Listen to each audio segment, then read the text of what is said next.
Et donc, du coup, il y a les trois événements, hein, ta sœur, ton frère, le procès. Tout ça, ça te met quelque part dans un dilemme. Du coup, tu as un choix cornélien à faire entre l'arbre de vie et Mhm. alors l'arbre de la connaissance du bien et du mal.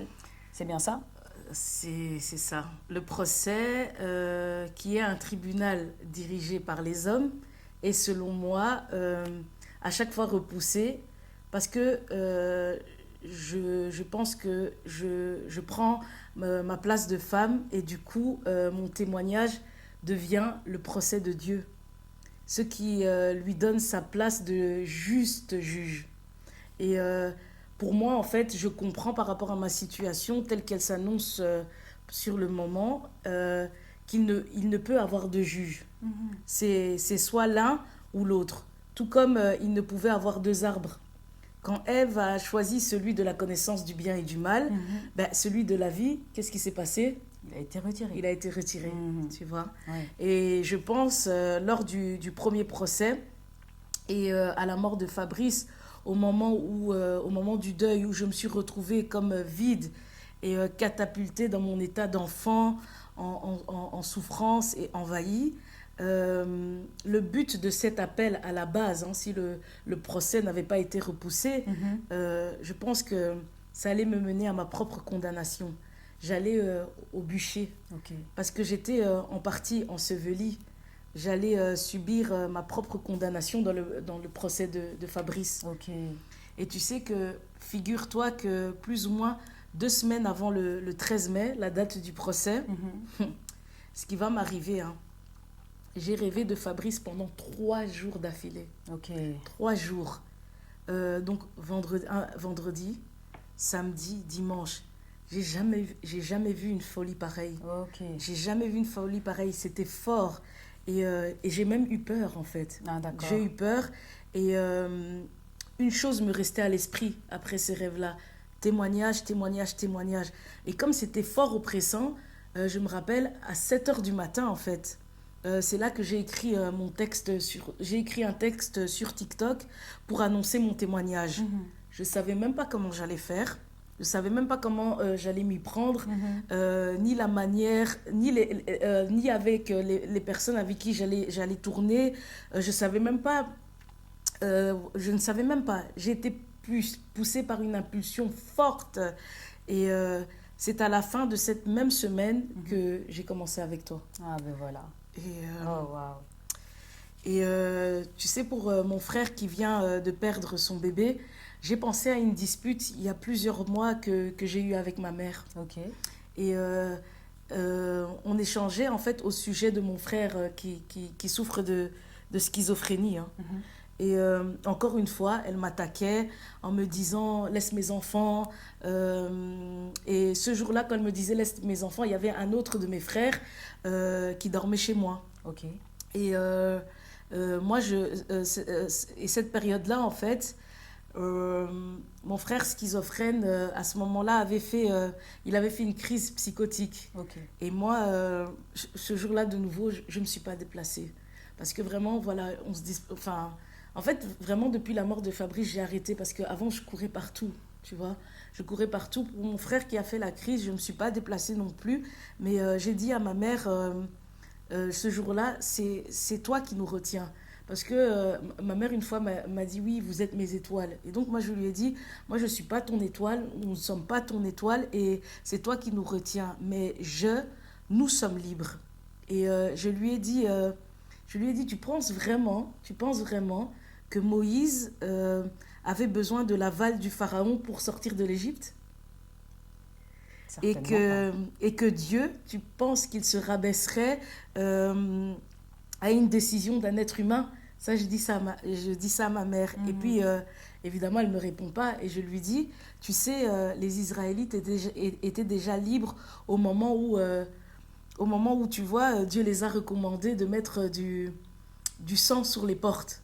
Tu connais cette histoire. Effectivement. Et donc, on leur demande de mettre du sang sur les portes. Et moi, pour moi, j'associe ça au sang de l'agneau sur les portes. C'est Christ, c'est l'arbre de vie. Et donc, pour moi, quand Pharaon est en discussion avec Moïse, Mhm. euh, c'est pour l'inviter à lui et à son peuple à renoncer aux égrégores territoriaux, aux égrégores du pays. Ok. Tu vois, aux égrégores des liens familiaux. Ok. Même si il est vrai que Moïse devait également développer sa propre assurance et arrêter de se regarder comme soumis à Pharaon, mais au sang de l'agneau.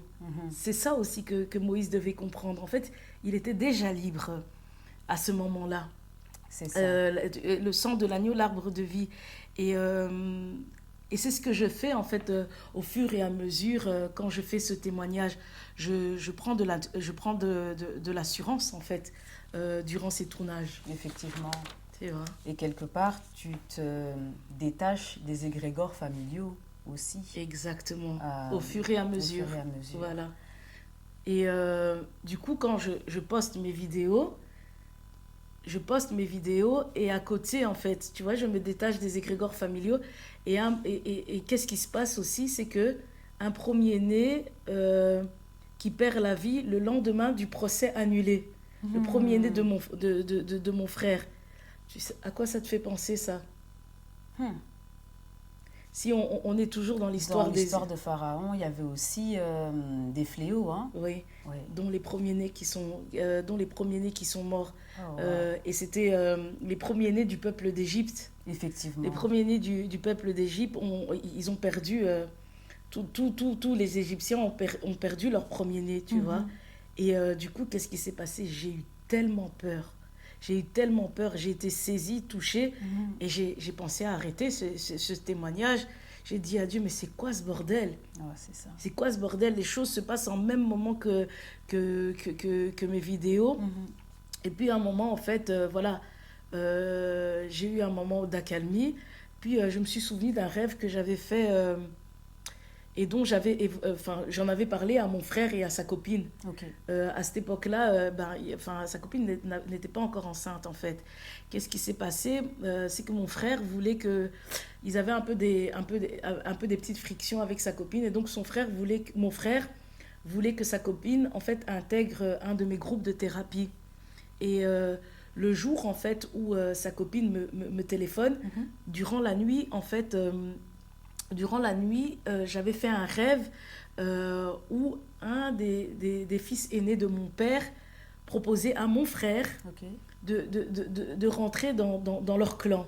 C'était comme s'il lui proposait de rentrer dans une sorte de loge et tout. Et donc, comme en Égypte, où le peuple a payé, en fait... où le peuple a payé avant Pharaon, parce que tu vois, les plaies, ça a d'abord touché le peuple d'Égypte. Et souvent, le peuple lui disait, oui, mais arrête, libère le peuple et tout ça et tout. Et Pharaon, il restait têtu. Et je me dis que si ce rêve a une signification... Et Moïse disait à Pharaon de libérer le peuple, effectivement. Oui. Et donc, je me dis que si mon rêve avec mon frère, là où on lui demande d'intégrer en fait une loge, si ça a une signification, je me dis, comme le peuple d'Égypte a souffert le premier des fléaux, je me dis que ce sont ceux qui sont au bas de l'échelle, de l'échelle qui payent. Qui payent en premier, en fait. Effectivement, oui, je vois. Tu vois, qui payent en premier. Et le frère aîné, le frère en question, le fils de mon père, un jour, tu sais, mon père, il m'a dit que sa chute financière était liée à ce frère-là. Il m'a dit, en fait, que... Parce que mon père, en fait, lui... voilà. Ce frère qui a perdu son aîné? Non, le frère du rêve. Le frère du rêve, ok. Le frère du rêve, c'est en fait c'est un des fils aînés de mon père. Ok. Et un jour, mon père, il m'avait dit que sa chute financière a commencé quand ce frère-là, en fait, plus jeune, mon père, en fait... il faisait souvent des allées-venues entre l'Afrique et l'Europe. Okay. Et donc, souvent, les diamantaires locaux du Congo, en fait, il leur confiait ces diamants. Okay. Et en fait, du coup, il y a un moment, du coup, mon père avait réceptionné les diamants de plusieurs diamantaires. Et le but, c'était d'aller les vendre à Anvers. Et donc, voilà, il devait les ramener leur argent. Et donc mon père avait emballé en fait ces diamants-là et tout. Et qu'est-ce qui s'est passé? C'est que au moment où mon père va devant devant les Juifs d'Anvers pour pouvoir faire son commerce. En fait, il ouvre le paquet et il y a du sucre dedans. Oh. Et du coup, quand mon père retourne là-bas, ben, les diamantaires en question ne le croyaient pas. D'accord. Et donc, en fait, ils ont prononcé des paroles de malédiction, en fait, sur mon père et tout ça et tout. Oui. Et ils ont prononcé des paroles de malédiction sur mon père. Et chose étrange, c'est que ce frère-là en question, quand j'étais petite, j'ai eu l'impression que toute mon enfance, il a passé sa vie en prison. Ah. Est-ce que ces paroles ont eu un effet sur sa vie? Ah oui. Voilà. Et pourquoi je parle de ça sur le plan financier? C'est parce que en fait, il y a cette première situation avec mon frère. Et la deuxième situation, c'est qu'en fait, à la base, mon père, quand il avait cette vie d'opulence, en fait, mon père, c'était quelqu'un qui n'avait pas d'affect comme ça. Ok. On dirait qu'il n'avait pas d'émotion. Mon père, c'était le gars qui pouvait te dire clairement et tout. En fait, il a vendu une maison. Il a vendu une maison à 2 personnes. Ah. Ouh, waouh. Ok. À 2 personnes. Oui. Il y avait un moment, il était dans une chute financière. Il nous dit comme ça, oui, on peut ouvrir une église pour se faire de l'argent. Je lui dis, mais papa, c'est un sacrilège et tout. Il me dit, oh, mais c'est le commerce. Aïe, aïe, Mon père, aïe. c'était du style, des fois, par exemple, je le vois, il est en train de... En fait, des fois, je le voyais, il était en train de faire ses calculs et tout. Et puis, je lui dis, papa, qu'est-ce que tu fais? Et tout ça et tout. Et là, c'est quand il commençait à chuter, hein, comme il a beaucoup de filles et tout ça. Il me dit, je fais mes calculs parce que je dois racheter des camions. Et je calcule et tout, combien de dots vont venir ici et tout. Oh là là. Combien de dots vont venir ici Aïe, comme aïe, ça aïe. et tout. Je pourrais racheter des camions et tout ça. Et en plus, il y en a un ici, je vois, il a pris ta soeur à crédit. Hein. Je dis, mais papa, tu crois qu'on est des Mamma marchandises mia. ou quoi? Et Oh tout ça là et là. tout. Il me dit ça. Il me dit, mais quoi? C'est le commerce. Oh, Et tout. Je dis, papa, wow. tu parles de tes filles en parlant de commerce. Donc, mon père, c'était ça. Ah ouais. Et en fait, lui, il était à l'aise. Même, en fait, ma soeur parle de dire, oui, que je le dénonce par rapport au grigui. Pour mon père, en fait, toute cette notion d'église et tout ça, moi, mon père, c'était des trucs ancestrales. C'était quelque chose de culturel. Lui, pour lui, c'était pas quelque chose de... En fait, mon père, il en parlait comme si c'était quelque chose, c'était une normalité, Oui. c'était quelque chose de culturel. Du À la, matériel. à la différence des mères qui, eux, elles étaient dans Dieu et tout ça et tout, c'est quelque chose qui était caché. Mais moi, mon père, il en parlait ouvertement. Et pourquoi je parle de sa chute financière? Parce que, en fait, pour moi, dans les finances, en fait, la richesse, il y a un esprit derrière. Et souvent, tu sais qui on appelle, tu sais c'est qui le dieu de l'argent? Oh, pas du tout. C'est Mammon. Ah ouais. Souvent, on dit que c'est Mammon. Et en fait, dans la Bible, on dit, vous avez commencé en esprit, vous allez finir dans la chair. Ok. Et en fait, ce qui s'est passé, c'est que quand mon père a commencé à perdre, à chuter financièrement, j'ai l'impression, en fait, que ses affects se sont réveillés. Ok. Ses affects se sont réveillés. Et qu'est-ce qui s'est passé? À un moment, une autre de mes sœurs, de mes sœurs aînées, de ses filles, il y a un moment, en fait, elles vont rentrer dans une église, elles vont aller dans une convention et tout ça et tout. Elles vont aller dans une convention et en revenant, elles étaient, en fait, animées d'un esprit. Et en fait, il y a un moment, en fait, elle va mettre, en fait... ils vont arriver chez nous à 5 heures du matin et elle va mettre mon père à genoux. Oh, wow. Elle va mettre mon père à genoux, elle va leur donner de le mettre à genoux et tout, sous le discours de ce soi-disant esprit. Ok. Et moi, en fait, j'avais dit à mon père plus tard, j'ai dit, papa, tu sais, le jour en fait où tu t'es mis à genoux devant ta fille là et tout, c'est ce jour-là aussi, c'est ce jour-là en fait que tu as scellé en fait, donc tu as scellé ta vie, tu as scellé ton âme en fait. Et je t'assure que peu de temps après, mon père a fait un AVC, mais je développerai ça, beaucoup plus tard en fait. Eh Et bien. donc, quant à ma sœur, pour moi c'est encore des suggestions mentales. Ok. C'est des suggestions mentales. Regarde les termes qu'elle utilise. Tu veux détruire, tu salis. Et elle utilise le pauvre défunt père. Elle parle des enfants. Oui. Tu vois pour moi, c'est une domination par la culpabilité, la reproche de vouloir nuire.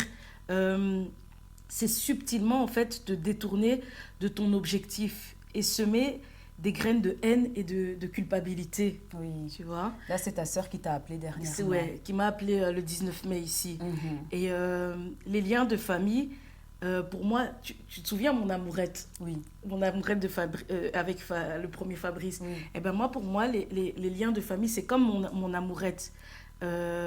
Avec comme mon amourette, tu es dépossédé de toi-même en fait. Mhm. C'est une dictature affective. C'est comme une sorte d'amour passionnel où Mhm. tu finis par pécher comme Adam qui s'est mis au service de la désobéissance d'Ève. Et regarde, on lui dit, tu travailleras à la sueur de ton front. Mhm. Tu vois, le travail, c'est l'empreinte de l'esclavage inscrit en Adam. Mhm. L'esclavage et tout, voilà, que on retrouve tous un peu chez nous, enfin, que je retrouve aussi chez moi par mes traumas, chez Fabrice et tout ça et tout, Oui. comme j'ai expliqué. Et moi, franchement, comme j'ai dit, j'aime mes frères, j'aime mes sœurs, mais j'ai mes choix en fait. Mhm. Et je fais comme Abraham, quand Dieu dit, à un moment, il lui dit, quitte ta patrie. Il lui dit, quitte ta patrie. Et en soi, moi, à la différence de Pharaon, les esprits de famille m'ont fait du sale, en fait. Les esprits Effectivement. de famille m'ont fait du sale, si c'est réel. Et pour quitter, je vais vers ceux qui partagent la vérité, qui mettent le sang de l'agneau sur leurs portes, qui vont mettre le sang de l'agneau sur leurs portes et qui aspirent à mûrir, à devenir des hommes et des femmes. Et je me dis en fait, heureusement que j'ai persévéré dans ma vision d'aide et au point d'en faire mon métier, Mhm. en alliant ma foi. Parce que là où mes proches m'ont rejeté, aujourd'hui, des personnes sont reconnaissantes de ce que je les apporte. Tout à fait. Et du coup, en gros, moi, je me lave les mains des liens familiaux euh, et je donne ma vie pour l'évangile par mon témoignage, tu vois. Donc, pour en revenir à mon dilemme, pour moi, il est dissous. Il est dissous. Donc, je choisis l'arbre de vie. Ok. Et tu te rappelles du titre de mon TFE? Je sais que c'est avec les enfants sorciers, mais j'ai pas le titre exact. Et du coup, où veux-tu en venir avec ce titre ton TFE et ceux qui tendent à devenir des hommes et des femmes. Je t'ai dit hein, j'ai dit dans l'arbre de vie, ça concernait des hommes et des femmes capables un peu de gérer leur environnement. Oui. Et ici, en fait, on peut en fait aussi le voir comme capable de gérer les différents capitaux.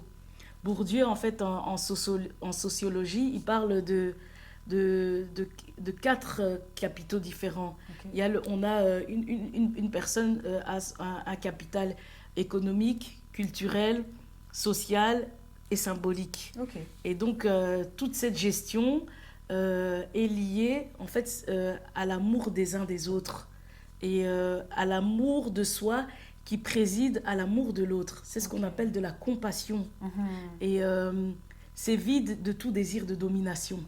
C'est vide de tout désir de domination. Par contre, l'arbre de la connaissance du bien et du mal concerne ceux qui sont enfermés dans leur Oedipe non résolu. Ok. Tu te souviens, Oui. je l'avais dit. Tout à fait. Et qui restent au stade de l'enfance. Et pour rappel, le titre de mon TFE, c'est le phénomène des enfants sorciers Mhm. c'était au sein des églises de réveil. D'accord. Donc, si j'allie la psychologie et la spiritualité avec mon TFE, Mhm. je me permets de déduire que la sorcellerie concerne des enfants dont le DIP est non résolu. Ok. Tu vois? Oui. Et le mal de l'arbre dans la connaissance du bien et du mal, le mal ici, je l'associe à la sorcellerie. Et pour moi, en fait, c'est le fait d'envier, c'est la jalousie, Mhm. c'est les immoralités sexuelles, c'est la convoitise, le besoin d'asservir l'autre, l'amour-propre. Tout ça, ce sont des définitions qui sont liées à la Bible, quoi. Mhm. Et du coup, le bien, c'est le bien ici, dans le cadre de l'arbre, hein, ce sont des gens L'arbre de la connaissance du bien et du mal. Ce sont des gens différents de l'arbre de vie. Hein. C'est Oui. pas la même chose. Tout à fait. Ce sont des personnes qui souffrent de troubles de l'attachement, de dépendance affective, le manque d'estime de soi, le rejet, Mhm. le besoin de validation, la peur d'aimer, d'être aimé, les blessures. Ok. C'est un peu, en fait, le bien et le mal dans l'arbre de la connaissance, c'est un peu comme la connexion du yin et du yang, Ok, où le bien est facilement au service du mal. c'est ça. Selon moi, hein. C'est vraiment ma définition. Et du coup, celui qui, par exemple, qui souffre du trouble de l'attachement peut être facilement asservi, Effectivement, tu vois. bien entendu. Oui. Et le rejet de mes frères a fait que pendant longtemps, ma sœur a toujours été dans ma vie. Même après le décès, elle a vécu 3 ans avec moi. Avant le décès et pendant la séparation entre Fabrice et moi, on a vécu 4 ans ensemble. Et tous les endroits où j'ai eu à vivre avec Fabrice, enfin, elle a été souvent là, en fait. Et donc, quand on y réfléchit, c'est fou. Et encore une fois, Tout à fait. je ne suis pas là pour reprocher ma sœur, mais le contexte dans lequel on était, c'était pas sain. Effectivement. C'était pas sain. Et Fabrice me le reprochait souvent. Il me disait, toi, tu es en couple avec ta sœur et tout ça. Mais je l'entendais pas. Oui, oui, oui. Parce que du coup, vous n'étiez pas en relation de couple. Oui. Et il y avait toujours une troisième partie à côté, ce qui fait Troisième que personne. voilà, l'intimité n'est clairement pas la même aussi. Tu vois encore ce problème d'intimité. Oui, oui, Voilà. oui, oui, oui, effectivement. Mm. Et d'ailleurs, en parlant de subtilité par rapport à ta sœur et le fait de te dévier quelque part de ton objectif, ça fait un peu penser à une partie de la prière du Notre Père, n'est-ce pas? Yes, yes. Et ne nous soumets pas à la tentation, Mais délivre-nous du mais mal. délivre-nous du mal. Mm. La subtilité est dans la tentation, le désir de vouloir basculer vers le mal, dans la mesure où tu voudrais l'envoyer se faire tut. Mhm. Et parler de Marie, tu vois, elle me parle de son mari, de leur mari et tout, tu vois, c'est vraiment quoi, parce que moi, en fait, on peut s'en foutre parce qu'il n'est plus, tu vois, c'est brutal, tu vois, Ta tu sœur peux. qui te parle des maris des autres Ouais. sœurs, mais quelque part, toi aussi, Ouais, et tu c'est as comme eu si en aussi un fait, quand elle me mari dit ça, qui ouais, n'est et t'as plus en pensé à plus. notre mari, à nos maris, Oui, mais c'est vraiment en fait, c'est pour me narguer. Enfin, moi je me sens narguée, bien même si c'était entendu. pas son idée, et t'as pensé à nos maris pour dire, ouais, mais toi t'as plus de mari. Enfin, tu vois, je pense à ça, Oui, et c'est dur. t'as envie de lui dire, et tu penses à moi, au sens de ma démarche, et pourquoi je devais penser à mon frère, à ses enfants, enfin. Et pourquoi, en fait, elle va dans le sens où, en fait, on dirait qu'elle m'injecte une pensée où, dans mon témoignage, je vais détruire les gens, tu vois. Elle m'injecte des pensées de déviation, Oui, oui, mais oui. en réalité, on s'en fout. Et qu'ils ne sont pas les tiennes, surtout. Exactement, Mm. tu vois. Mm. Et tu sais, Jésus, avant de donner le pain à ses disciples, il l'a d'abord rompu, il l'a brisé. Oui. Et puis, il a donné une part à chacun. Mhm. Le Saint-Esprit, souvent, on le représente par de l'huile. L'olive, elle a d'abord été écrasée pour faire produire cette huile. C'est Effectivement. pareil quand il dit ceci est mon sang et qui donne le vin. Le sang, le raisin, il a d'abord été pressé pour produire le vin. Effectivement. Oui. Donc, moi, je ne me soumets pas au désir de la tentation, mais je me soumets à la volonté de raconter mon histoire. Parler de la mort, parler de mes blessures, Mhm. c'est me briser, c'est m'écraser, c'est me presser aux yeux du monde, en fait. Effectivement, Parce c'est que pas sou- facile. Hein, oui, et souvent c'est les gens dur. me disent tu es courageuse et tout ça. Mhm. Voilà, c'est un écrasement, c'est un brisement que je fais. Maintenant, à Dieu, à répandre au travers de ce brisement, de cet écrasement, de répandre son esprit au travers de mon histoire. À lui, en fait, à donner chaque part de pain aux personnes qui entendront, en fait, ces témoignages et permettre, permettre aux individus qui m'écoutent de renouveler le sang d'origine. Mhm. Le sang d'origine, en buvant ce nouveau pain, il renouvelle le sang d'origine qui contient les liens de famille, les secrets, les peurs, les hontes, les loyautés familiales invisibles Mhm. qui nous enferment en fait. Ça nous Effectivement. enferme. Et sincèrement, franchement, je n'ai ni le temps, ni la carrure de détruire qui que ce soit. Et d'ailleurs, ce n'est pas biblique en fait. Ouais. Exactement. Et tu as évoqué la volonté et le désir. Mm. Quelque part, quelle est la différence entre les deux? La sorcellerie dans la Bible, ce sont des gens qui sont soumis à leurs désirs pour moi. Ok. Si on ajoute à l'Oedipe et le lien que je fais avec l'arbre de vie, ce sont des gens qui sont en plus, non seulement qu'ils ont un Oedipe non résolu, mais qui sont soumis à leurs désirs, à leurs pulsions, au luxe en fait. Et ce que j'ai associé par rapport au mal précédemment. Mais la volonté, tu te souviens quand j'expliquais que en fait, j'avais en fait au travers de la suggestion de Fabrice, quand il me dit il ne fera pas sa chirurgie, j'ai eu le verset qui m'a dit Dieu regarde au cœur et pas aux apparences. Ouais. J'ai en fait au travers de la suggestion de Fabrice obéi en fait à la volonté de Dieu. Oui. Et dans la prière, dans la prière d'une autre Père, on dit que ta volonté soit faite. Si sur le plan spirituel, voilà, c'est la volonté dans ce sens-là, au travers des personnes, voir en fait quelle est la volonté de Dieu, ce que Ève n'a pas fait. Effectivement. Elle n'a pas en fait obéi. Adam lui a dit, Dieu a dit que nous ne pouvons pas toucher au fruit de la connaissance du bien et du mal. Elle n'a pas en fait obéi au contexte, au concept de Dieu au travers d'Adam. Et donc la volonté, c'est vraiment au travers de nos relations, voir en fait quelle est la volonté de Dieu lorsqu'on est en interaction avec une personne. Et c'est ça pour moi, c'est l'arbre de vie. C'est différent en fait, la volonté c'est différent du bien. Ok. Parce que le bien dans l'arbre de la connaissance, pour moi, c'est une façon d'être qui est immature. Effectivement. C'est Toujours lié à l'enfant. Voilà. Oui. C'est le bien, mais lié à une immaturité. C'est comme Fabrice et moi, qui n'existaient pas, qui n'existaient pas parce que nous étions tournés vers les autres. Oui. Et moi, lié à mes traumas, lié à ma sœur comme jamais, lui aussi, ce besoin en fait d'être apprécié, ce besoin d'être aimé. Tu vois, c'est des troubles affectifs, on a parlé de ces troubles de l'attachement et tout ça. C'est un peu, on avait des attitudes immatures. Oui, oui, oui. Tu vois, donc en fait, cette part de notre couple était en fait liée à un Oedipe aussi non résolu. Effectivement. Tu vois? Et tu parlais tout à l'heure de sorcellerie qui serait liée à l'enfant, qui serait liée à l'Oedipe non résolu. Et par rapport à ton TFE, et en fait, en soi, l'enfant sorcier,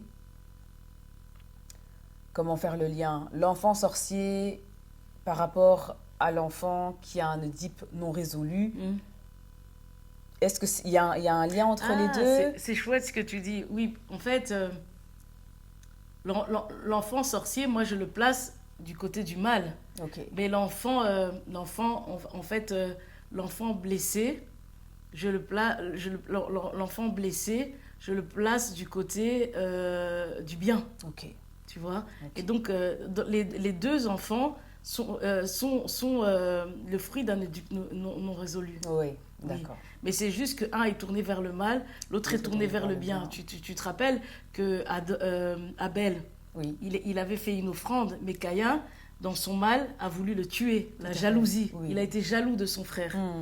Et pour en revenir à la volonté et au désir, en philosophie, Rousseau, dans le contrat social, il y a le précepteur sur YouTube qui définit en fait le désir comme le fait de n'obéir à aucune règle, uniquement d'obéir à son propre désir. Ok.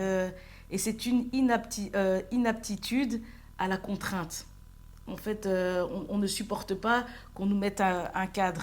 Et quand on se heurte à un obstacle, eh ben, on souffre en fait. Ok. Le désir est une force qui nous pousse vers un objet indépendamment des conséquences. Il est en fait irrationnel. Il est irrationnel sans réflexion. Et j'ai évoqué l'importance de la réflexion dans mes vidéos précédentes. Quand je t'ai demandé pourquoi Dieu crée le monde en 7 jours. Oui. Tu te souviens? Oui, oui, tout à fait. C'était pour réfléchir. Et la réflexion, c'est l'accès à la créativité. Tu Effectivement. vois? Et donc, quand tu es dans ton désir, tu es dans quelque chose d'irrationnel, tu n'es pas dans quelque chose de réflexion, de créative. C'est un peu, ma sœur, elle vient comme ça, boum, en fait, elle domine et tout ça, mais il n'y a pas tout un travail de réflexion derrière. Donc, Effectivement. il y a quand même, en fait, un gouffre, un écart entre ma manière de faire et la sienne. Un peu comme mon autre sœur vient me dire, ouais, tu fais le buzz et tout ça. Ils viennent avec intimidation, mais il n'y a rien de créatif, de réfléchi. Tu vois que c'est vraiment des émotions, pam, sur le tas. Et ça marche si j'étais dans une position où j'étais liée à mes traumas, encore la petite fille qui voulait obéir et tout ça. Exactement. Ça allait prendre. Quelque part, c'est un peu, tu leur ramènes un peu la contrainte qui, justement, n'est pas acceptée par ce que tu viens de décrire par le précepteur. Oui. Du coup, oui, les limites ne sont pas acceptées. Exactement, ils n'ont aucune limite. Ils viennent comme ça te charger, t'imposer et tout. Et voilà, ben, la domination, quand on vient coloniser, on vient comme ça et on prend. Et donc, en fait, ils sont venus croyant m'aborder comme si j'étais dans une position de l'arbre du bien, où j'étais asserviable. Oui, dans ton Oedipe non résolu. Voilà, comme si j'étais asserviable, mais la Cynthia, c'est plus la même. Au fur et à mesure, en fait, Pharaon, il s'est même pas rendu compte que Moïse, il évoluait. Au début, quand il allait trouver le Pharaon, on disait que Moïse avait la bouche embarrassée. Mais au fur et à mesure, il a pris de l'assurance. Il bégayait même, Oui, la bouche embarrassée, c'était pour expliquer le bégaiement. Et à la fin, il parlait avec assurance. C'est ça. Donc, pour les faire comprendre que la petite fille, là, voilà quoi, tu vois. Ouais. Et la liberté, la vie, c'est muter du désir à la volonté. La volonté, ici, dans le cadre de la philosophie, c'est une force qui nous pousse vers un objet compte tenu des conséquences. C'est rationnel. Ici, je suis rationnelle, je comprends la démarche de chacun, je réfléchis à toutes ces choses, je tiens compte de leur réalité. Et là, eux ne tiennent pas compte de la mienne. C'est ça. Et quelque part, tu as ta sœur qui ne tient pas compte de la tienne, mais tu as ton frère qui est dans une certaine compréhension. Il m'a dit, je comprends, c'est vrai. De ta situation aussi. Exactement, il a compris. Donc, il y a quand même... il y a eu un équilibre. Effectivement. Et je le salue pour ça. Et donc, du coup, merci. Ça me touche ce que tu viens de souligner. Et du coup, par exemple, en ce qui concerne les deux concepts, tu vois, j'ai la volonté d'arrêter de fumer, mais je désire fumer une cigarette. Tu vois la nuance? C'est deux choses différentes, effectivement. Voilà. J'ai eu la volonté de ne pas partir à l'enterrement, mais je désirais fortement être avec mon frère, ma mère, mes sœurs, mes nièces ce jour-là. Parce que je suis très habituée à eux et en temps normal, on est fort proche en soi, tu vois.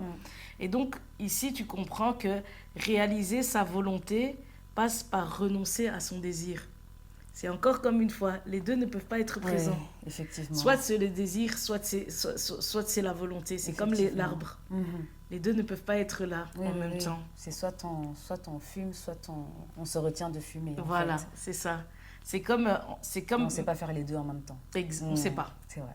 C'est comme ma sœur, en fait, qui m'a appelée, ici, qui est venue me sommer et tout, en me disant d'enlever les vidéos. En soi, c'est une femme géniale. Quand on a des fêtes et tout, elle sera toujours là parce qu'elle prépare extrêmement bien. Elle va nous aider et tout ça. En soi, c'est une chouette personne.